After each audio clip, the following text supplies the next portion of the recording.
Hello. हाय। क्या कर रहा है? कुछ नहीं यार, जस्ट चिलिंग। अच्छा, किसके साथ?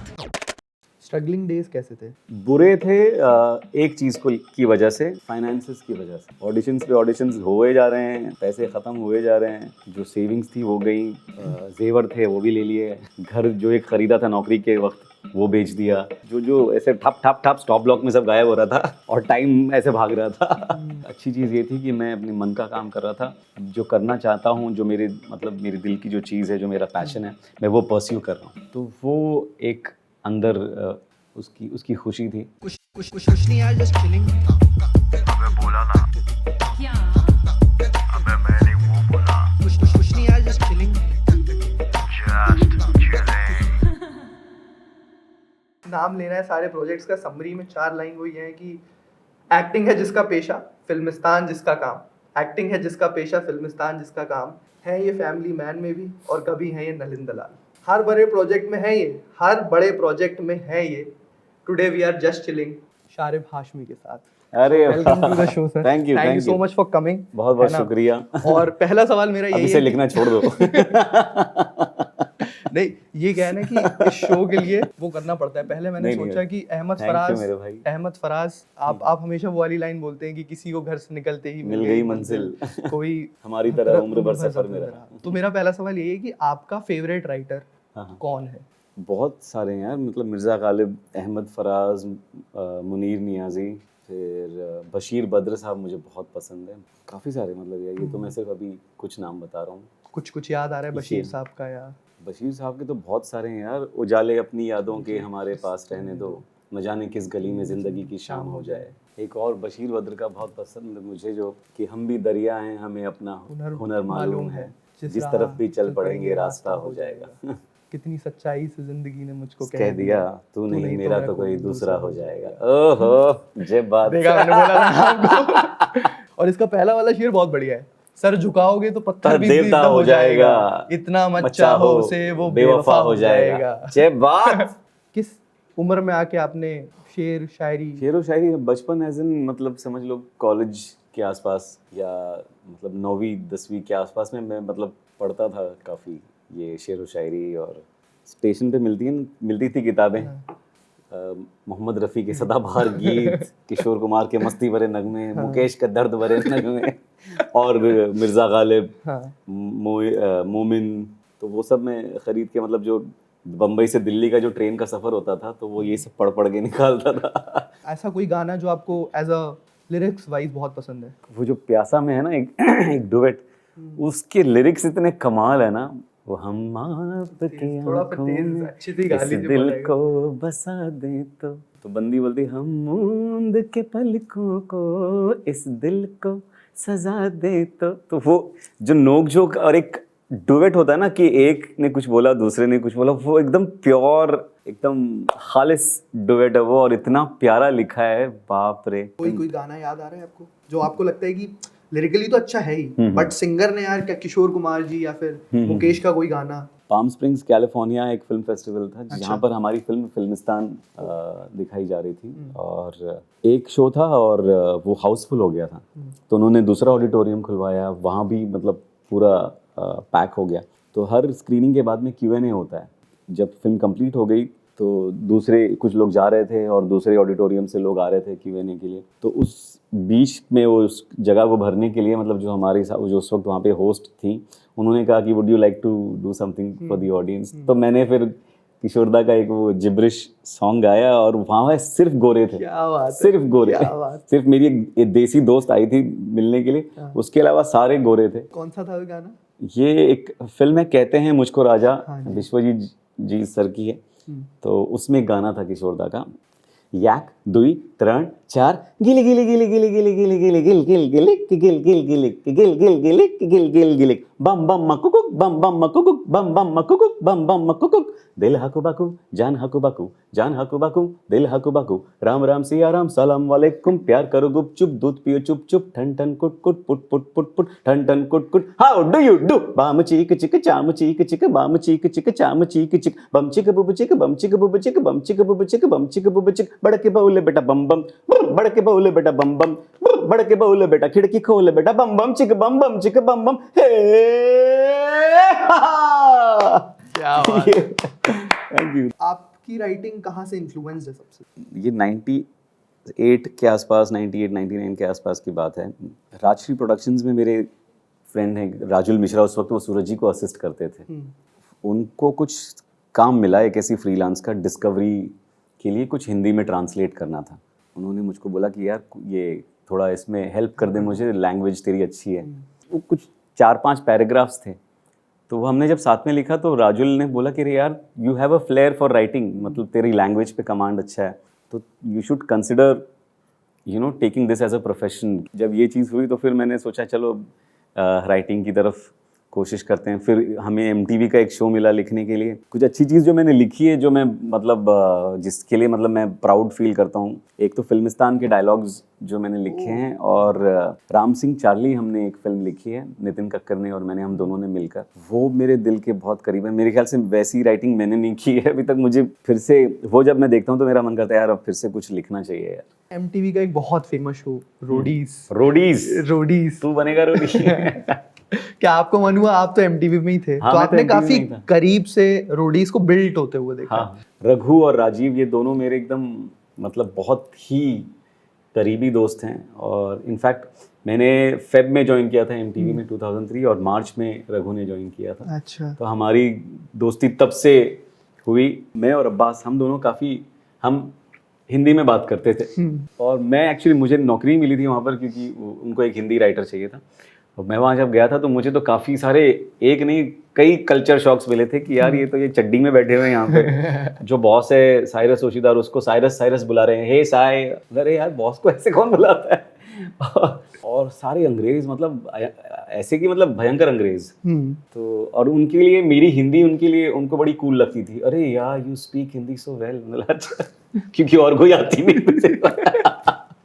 तो हम बैठ के एक दिन नीचे ऑफिस के बाहर चाय पीते हुए हम गाना वाना गा रहे थे, मैं और अब्बास। तो रघु हमारे पास आया, उसने पहली बार किसी को हिंदी में बात करते हुए देखा। तो उसने बोला हाय मैं रघु, और हमने एक वो गुत्थी पलक पलक गुत्थी हुआ। गुत्थी पलक पलक गुत्थी। उसके बाद में फिर उन्होंने बोला कि यार मैं भी गाना गाता हूँ, मुझे भी गाने का शौक़ है और गिटार भी बजा लेता हूँ, तो आ जाओ घर पे, हम साथ में फिर महफिल जमाते हैं। और जो हमने शुरू किया उसके बाद तो हर फ्राइडे नाइट फिर रघु के घर पर महफिल जमती थी और रात भर गाने चलते थे। और I used to be the last person to leave his house, बाकी सब लोग धीरे धीरे जा रहे होते थे। मैं, अब्बास और रघु हम तीनों आखिर तक टिके रहते थे और गाते रहते थे, और इतना मज़ा आता था। वो टाइम इतना खूबसूरत था। और आपके घर में कौन कौन है? 2 बच्चे हैं, एक बेगम है, मेरी सासू माँ भी हमारे साथ में रहती हैं। तो ये है, और हम वैसे 6 भाई बहन हैं, आधा दर्जन। आधा दर्जन। बचपन में असल में क्या है, मेरे डैड फिल्म जर्नलिस्ट थे ना, तो घर पर कभी कभी फिल्म स्टार्स आया करते थे, तो हम चौल में थे और वहाँ भीड़ जमा हो जाती थी। तो वो सब देख के बचपन से ही मैंने ये कर लिया था कि भाई बनना तो अपने को हीरो है भाई बड़े होके। तो मेरा एरिया में वट था मेरा एकदम कि लक्की के घर पे यार सब। हाँ, मेरा घर का नाम लक्की है। तो मेरा एक और निकनेम था जो फैमिली के लिए, फैमिली में मेरे भाई बहन सब बुलाते थे, चुसनी। क्योंकि वो पैसिफायर होता है ना, निप्पल। तो वो मुझे बड़ी आदत थी। मैं स्कूल में मतलब 4th स्टैंडर्ड तक मैं मतलब मुझे मना किया गया था कि यार अभी छोड़ दे ये चुसनी। तो मैं बैग में छुपा के लेके जाया करता था कि किसी को पता नहीं चला, बीच में मैं निप्पल पैसिफायर जो है वो चूसता रहता था। तो घर पे कौन कौन सेलिब्रिटीज आते थे फिर?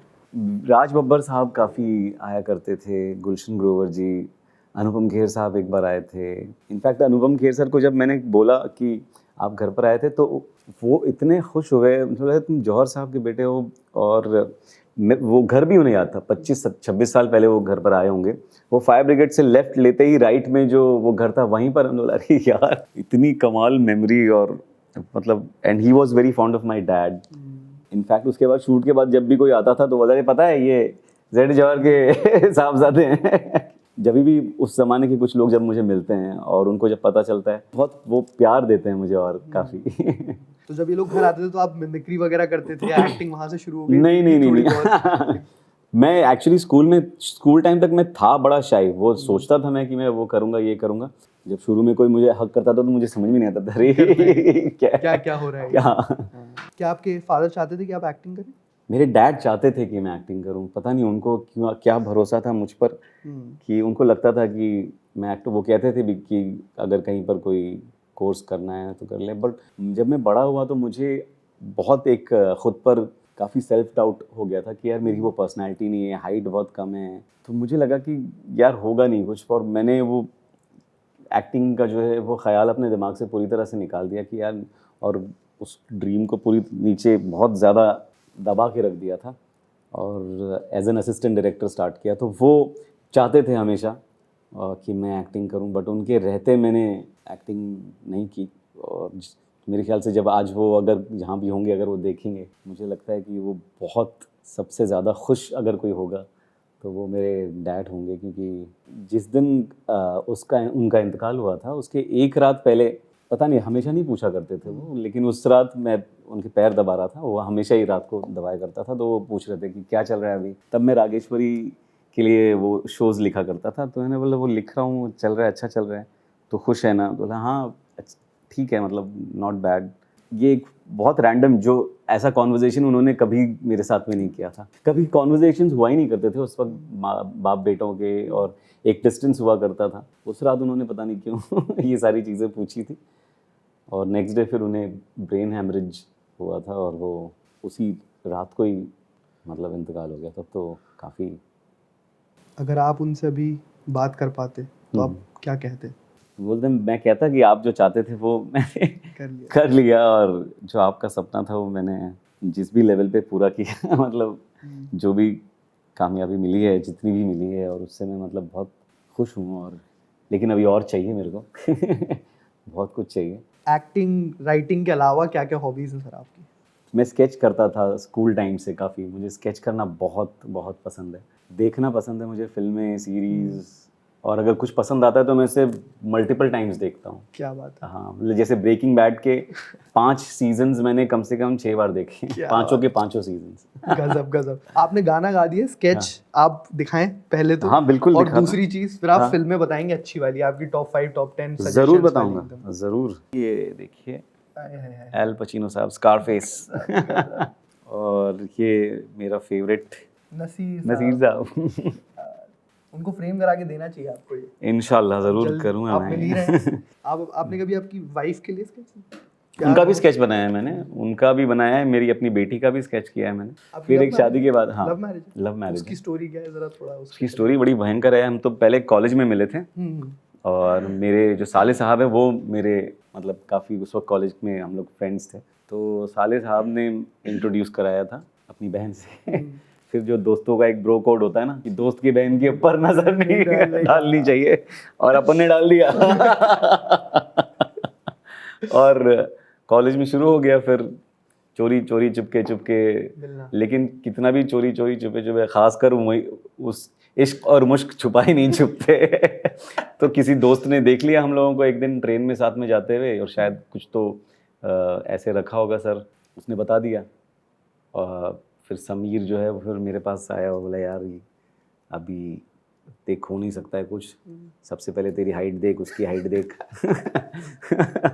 और ऐसा सब वो किया, और अच्छे से समझ जा भी, मेरी फट गई थोड़ी। और फिर ब्रेकअप हो गया।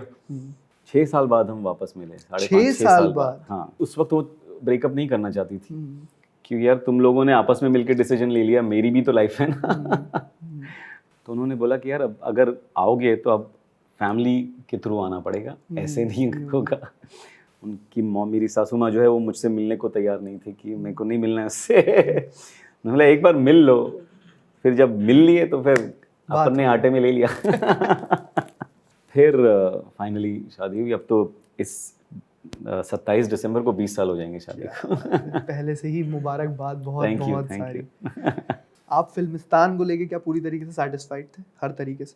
हर तरीके से सेटिस्फाइड था। फिल्मिस्तान तो मेरे दिल के सबसे ज़्यादा करीब है और हमेशा रहेगी, क्योंकि उस फिल्म ने जो मुझे दिया है, उस फिल्म से सब कुछ बदला। उसमें एक डायलॉग भी था कि फिल्म चाहे छोटी हो या बड़ी हो, दिल से बनानी चाहिए। तो वो हमने वही किया है उस फिल्म के साथ। तो मेरे साथ में सारे दिग्गज एक्टर्स थे, कुमुद मिश्रा जी, गोपाल दत्त, इनामुल हक, सारे NSDNs और सब मतलब एक्सपीरियंस्ड एक्टर्स, और मैं एक अनट्रेंड एक्टर था जिसने सिर्फ मतलब कुछ ख़ास किया नहीं था। उन्होंने मुझे इतना सपोर्ट किया, वो मैं कभी भूल नहीं सकता। मतलब मेरे लिए वो पूरा एक्सपीरियंस जो था, वो पूरा टाइम जो था ना शूटिंग के दौरान का, वो बहुत ही खूबसूरत था। लोगों ने देखा, जब रिलीज़ हुई तो काफ़ी पसंद की गई वो फिल्म। मैं सारे अवार्ड्स में नॉमिनेट हुआ था, स्क्रीन मुझे मिला भी था, स्क्रीन अवार्ड। उसके बाद कास्टिंग डायरेक्टर्स ने क्या आपको कॉल्स लगाने शुरू किए, ऑडिशंस आने लगे, और कास्टिंग हाँ, डायरेक्टर्स का रोल इन जनरल आपकी पूरी जर्नी में कैसा रहा? जैसे फिल्मिस्तान के लिए भी मैंने ऑडिशन दिया था, जब तक है जान के लिए मैंने ऑडिशन दिया था, राउंड्स ऑफ ऑडिशंस दिए थे, और मेरा पहला ऑडिशन भूमि ने लिया था। और अब मैंने उनके साथ अफ़वाह में साथ में काम किया, इतना मज़ा आया। और जब उन्होंने मेरा ऑडिशन लिया था, उस वक्त जैसे हमारी मुलाकात हुई थी, वैसी ही वो आज भी, मतलब जब हम अफ़वाह पे शूट कर रहे थे, कोई नेचर में कोई बदलाव नहीं था। मतलब बिल्कुल उधर वैसी ही प्यारी और स्वीट। जब तक है जान, जब तक है जान, जब तक है जान पे थोड़ा रुकूंगा। तरला पे आएंगे। कैसा एक्सपीरियंस था शूट पे भी और आउटसाइड शूट भी? जिस दिन मैंने दरवाज़ा खोला था, YRF का फर्स्ट डे शूट था, बड़ा सा हॉल, और एक तरफ मनीष मल्होत्रा साहब, शर्मिष्ठा रॉय जी के साथ में कुछ जो आर्ट प्रोडक्शन डिज़ाइनर हैं, आर्ट डायरेक्टर हैं, वो उनके साथ में कुछ डिस्कस कर रहे थे। एक तरफ यश जी अपने असिस्टेंट्स के साथ कुछ बात कर रहे थे, तो एक तरफ आदि सर किसी को कुछ समझा रहे थे। तो वो देख के अनिल मेहता साहब सिनेमाटोग्राफर, वो अपनी लाइटिंग वाइटिंग कर रहे थे। मैं बोले ये तो सारे तोप धुरंधर लोग हैं, ये मैं कहाँ आ गया, ये कहाँ आ गया यूं ही साथ चलते चलते। जो फिल्म में पहला सीन है, वही हमने शूट भी सबसे पहले किया, कि मैं सो रहा होता हूँ और वो समर आके मुझे जगाता है कि यार चादर खींचता है। तो उसकी रिहर्सल हम कर रहे थे। अक्षत कपिल जो यश जी के चीफ थे उस वक्त, तो मैं उनके साथ, वो मुझे क्यूज़ दे रहे थे, वो चादर हटा रहे थे, और मैं डायलॉग्स बोल रहा था कि अरे यार। तो वो सारी चीज़ें चल रही थी। 2-3 बार हुआ, तीसरी बार जब चद्दर खींची तो शाहरुख साहब ने चद्दर खींची सर ने, और बोला कि हाय आई एम शाहरुख। लेटे लेटे मैं ज़मीन में और धंस गया। क्या बात, कितना अच्छा मेटाफर है। हाँ, मजेदार। मुझे यश जी ने पूछा तू पंजाब से है क्या? बोला नहीं सर, मैं तो मलाड मालवनी से हूँ। पंजाब तो अपन ने देखा भी नहीं अभी तक। तो जब मेरा पैकअप हुआ तो शाहरुख सर ने बोला कि Shahrukh, it was lovely working with you. और मैंने उनको ये कहा कि आप मेरी आंखों में पढ़ लीजिए जो मैं सोच रहा हूँ या जो महसूस कर रहा हूँ, कि मेरे पास अभी इस वक्त वर्ड्स नहीं है उसको बयान करने के लिए कि मैं इस वक्त कितना खुश हूँ। तो वो हंसने लगे और एक झप्पी पाई मस्त सी। फैमिली मैन के बाद कैसे ज़िंदगी बदली? फैमिली मैन के बाद चीज़ें बहुत हर तरीके से बदली यार। जो मुझे लगा था कि फिल्मिस्तान से होगा, वो फैमिली मैन से हुआ। मुझे फिल्मिस्तान से मुझे बहुत रिस्पेक्ट मिली, बहुत प्यार मिला, और इंडस्ट्री में लोगों ने पहचाना काफ़ी। लेकिन जो जनता तक और घरों तक मुझे पहुंचाया, वो फैमिली मैन है। उसके ज़रिए मैं मतलब लोगों तक पहुंचा। मैं एक दिन रिक्शा में जा रहा था तो बगल में से कोई एक कार गुजरी, उसने ए जेके। तो वो मेरा पहला, धीरे धीरे सब लोग जेके जेके करके बुलाने लगे, और फिर काम अच्छा मिलने लगा मुझे। अच्छे फिल्म मेकर्स की तरफ से ऑफर्स आने लगे, थोड़े पैसे भी अच्छे हो गए। और जो नहीं करना था वो अब मैं अफोर्ड कर सकता था कि मैं उसको ना कर सकूं। तो अब चुन सकता था मैं अपनी चीज़ें। तो ये सारी चीज़ें, ये सारे बदलाव आए, और एक खुशी आई जब आपका काम पसंद किया जाता है, जब लोग आपको जानने लगते हैं, पहचानने लगते हैं। वो जो खुशी है, वो उसका कोई कंपैरिजन नहीं है। तो फैमिली मैन 3 कब आ रहा है? फैमिली मैन 3 अभी हम इंशाल्लाह जल्दी शूट स्टार्ट करेंगे। तो मैं वेट नहीं कर पा रहा हूँ कि कब फैमिली मैन शुरू होगा, कब मैं मनोज सर के साथ फिर से मचाएंगे हम लोग इंशाल्लाह। वो आपके दोस्त ज़्यादा हैं या मेंटर ज़्यादा? मैं दोनों ही हैं वो। वो दोस्त, मेंटर, गुरु, बड़े भाई, फ्रेंड, फिलोसोफर, गाइड, वो सब जो होता है ना, वो सब ऑल रोल्ड इनटू वन हैं वो मेरे लिए, मनोज सर। सजेशन देते हैं आपको काम में कि यार इसको ऐसे नहीं ऐसे कर? हाँ करते हैं बिल्कुल। हम मतलब और कोई अच्छी चीज़ होती है तो वो बोलते हैं कि अरे हाँ ये सही किया। क्योंकि राज एंड डीके ना कट नहीं करते। और अच्छा। मनोज सर जो हैं वो इम्प्रोवाइजेशन का किंग कौन मनोज बाजपेयी। तो वो इतना ज़बरदस्त इम्प्रोवाइज करते हैं, और अगर वो कुछ करते हैं तो फिर हम कुछ बोलते हैं, तो वो ऐसे करके चलता रहता है, और जब कोई हंस देता है तब जाके कट होता है। कोई सीन याद आ रहा है ऐसा कोई जो हाँ। इम्प्रोवाइज्ड हो? कई सारे हैं, जैसे मतलब जैसे कोई एग्जांपल याद आ रहा हो? जैसे जो जेल वाला सीक्वेंस था हाँ। सीजन 2 में, हाँ। तो वो उसके पॉइंटर्स थे, मतलब वो 1.5 पेज का था। हमने उसमें मतलब इतना रायता फैलाया। जब आप लड़ते हो तो लड़ते हैं जो, और पूरा बहुत वो पूरा इम्प्रॉम्प्टू था उसी वक्त, उसको हमने रिहर्स भी नहीं किया था। मनोज सर का फेवरेट काम आपको कौन सा लगता है? यार वो भी एक नाम लेना बड़ा 2, 3, वो होगा। 4, चलो 2, 3, 4, 5 10 लूँ तो मैं सत्या मुझे बहुत ज़्यादा पसंद है, शूल मुझे बहुत बहुत पसंद है, और अभी जोरम मैंने अभी ताज़ा देखी है, उसमें उनका क्या कमाल परफॉर्मेंस है जोरम में। ऐसा कोई आपका किरदार रहा है जो आप पहुंच गए हो वहां तक, फिर वापस आने में आपको थोड़ा दिक्कत? मुझे असल में इतना ऐसा भयंकर इंटेंस टाइप का कुछ मिला नहीं जिससे कि मैं वापस ना आ पाऊँ। जैसे दरबान मेरी एक फिल्म है जो ZEE5 पर है, अवेलेबल है, वो मेरे लिए मतलब मेरी लाइफ का अब तक का सबसे चैलेंजिंग रोल रहा है। और मतलब उसमें मेरी एज होती है एक मतलब एक बहुत ही ग्राफ है उस कैरेक्टर का, और बहुत ही इमोशनल सा किरदार है, कहानी पूरी बड़ी इमोशनल है। उसमें 1-2 सीन्स थे जब आप फादर हो और वैसे कुछ इमोशंस अगर आपको पोर्ट्रे करने हैं बाप बेटे से जुड़े हुए, तो फिर वो और ज़्यादा आप फिर रिलेट करते हो उस चीज़ से। मेरे लिए वो बहुत, मैं वैसे ही काफ़ी भावुक किस्म का इंसान हूँ, बट वो फिल्म करने के बाद मुझे ऐसा लगता है कि मैं थोड़ा और ज़्यादा इमोशनल हो गया उस फिल्म के बाद। मतलब मैं बात पे मैं रो देता हूँ एकदम से। इस पर जो सीन्स मैंने किए हैं और वो जो दिन उस सेट पर बिताए हैं दरबान करते वक्त, उसका वो असर है, मुझे ऐसा लगता है। कितना मुश्किल है एक पेरेंट होना? एक पेरेंट होना तो यार बहुत बड़ी जिम्मेदारी है। कोई भी उसे 100% सही तरीके से नहीं निभा पाता, क्योंकि हम खुद, वो बच्चा नया है हम भी तभी बाप बने हैं ना, तो हमारा भी जन्म हुआ है एज फादर, तो हम दोनों ही सीख रहे हैं एक साथ। वो जितने बड़े हो रहे हैं हम उतने ही बड़े हो रहे हैं, हमारा भी उतना ही एक्सपीरियंस है, मतलब जितना उनका औलाद होने का एक्सपीरियंस है उतना हमारा बाप होने का एक्सपीरियंस है। और बच्चे मेरे काफ़ी प्यारे हैं। कितने बच्चे हैं आपके? 2 हैं। बेटा है 16 साल का और बेटी है 10 साल की। तो उसमें मेरा जो बेटा है वो मेरा फैन टाइप है। अच्छा। उसको मेरा काम अच्छा लगता है, उसने फिल्मिस्तान देखी थी तो उसे पसंद आई थी, उसे फैमिली मैन उसने देखा है, वो उसे बहुत अच्छा लगता है। लेकिन बेटी को कुछ फ़र्क ही नहीं पड़ता बिल्कुल। मतलब अगर कोई मॉल में अगर कोई फ़ोटो खिंचा रहा है, कोई सेल्फी ले रहा है, अगर कोई बंदा आया और उसने मेरे से फ़ोटो खींचा कुछ, तो मेरी बेगम ने पूछा कि ये क्या कहते हैं उसको, डैड के साथ क्यों फ़ोटो खींचा रहे हैं? मतलब बिकॉज दे लाइक बॉयज़ मोर। और वो काम भी, आपको इसमें मेरा काम कैसा लगा? ठीक है। मतलब वो कहीं उससे, मतलब मुझे उसका क्या कहेंगे वैलिडेशन चाहिए। मैं तड़प रहा हूँ कि जिस दिन वो बोले कि डाडा क्या काम किया है। वो अभी तक नहीं हुआ। आपने जब नलिन दलाल का कैरेक्टर प्ले किया, हाँ, आप कितना नलिन दलाल हैं असल जिंदगी में?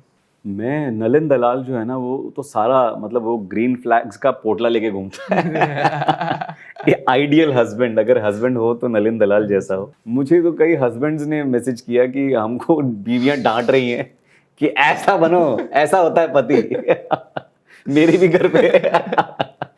पता नहीं, ये मैं अपने मुंह से नहीं बोल सकता, लेकिन मैं कोशिश करता हूँ अच्छा हस्बैंड बनने की।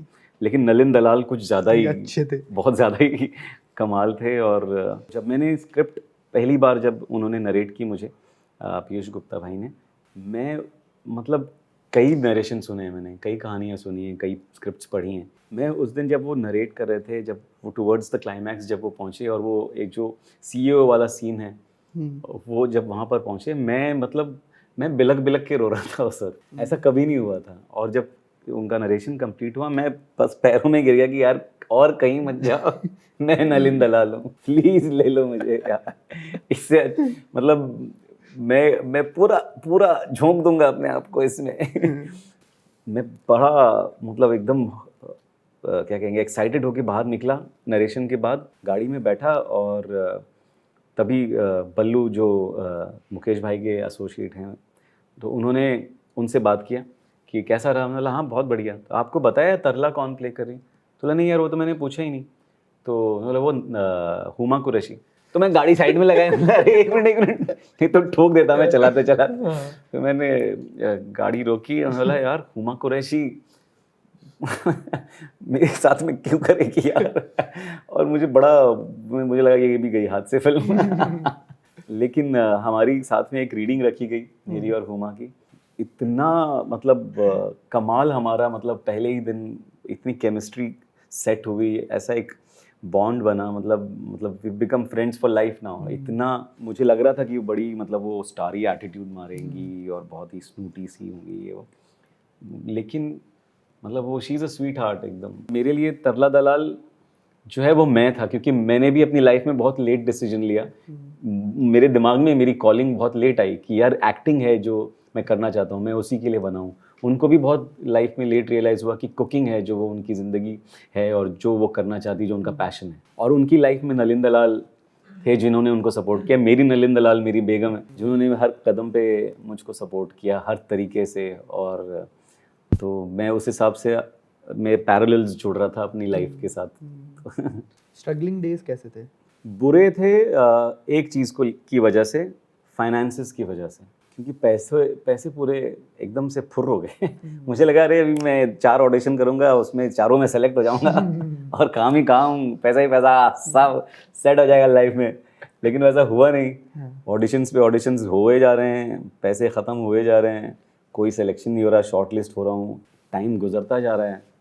जो सेविंग्स थी वो गई, फिर बच्चों के लिए जो कुछ जमा किया था वो भी मैंने उनके पैसे भी खा लिए, जो जेवर थे वो भी ले लिए घर जो एक ख़रीदा था नौकरी के वक्त वो बेच दिया।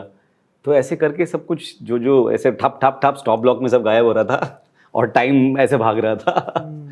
अच्छी चीज़ ये थी कि मैं अपने मन का काम कर रहा था और एक लेवल का कुछ सेटिस्फैक्शन था अंदर कि यार मैं जो करना चाहता हूँ, जो मेरे दिल की जो चीज़ है, जो मेरा पैशन है, मैं वो परस्यू कर रहा हूँ।